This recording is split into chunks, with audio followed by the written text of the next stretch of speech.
హిందీ నేర్చుకుందాం. మన ఫాలోవర్ ప్రసాద్ గారు అడిగిన డౌట్ ఏంటంటే, సార్ హిందీలో ఏదైనా కావాలి అని ఎదుటి వాళ్ళని అడగడం ఎలా? నాకు ఫోన్ కావాలి, నాకు వాటర్ కావాలి, ఇలా అడగడం ఎలా అనేది చూద్దాం.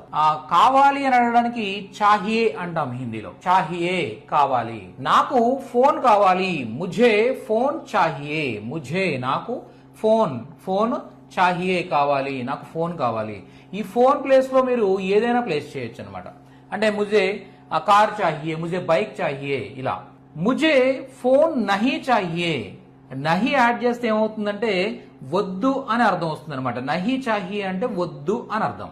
నీకు లేదా మీకు ఫోన్ కావాలా, క్యా యాడ్ చేస్తాం. క్యా తుమ్హే ఫోన్ చాహియే, ఏమిటి నీకు ఫోన్ కావాలా అని అర్థం వస్తుంది. నీకు ఫోన్ కావాలా, లేదా ఆప్కో ఫోన్ చాహియే, మీకు ఫోన్ కావాలా. ఇలాగ మీరు కూడా మీ డౌట్స్ ని కామెంట్ చేయండి. Hindi and English languages Telugu ద్వారా అతి సులువుగా నేర్చుకోవడానికి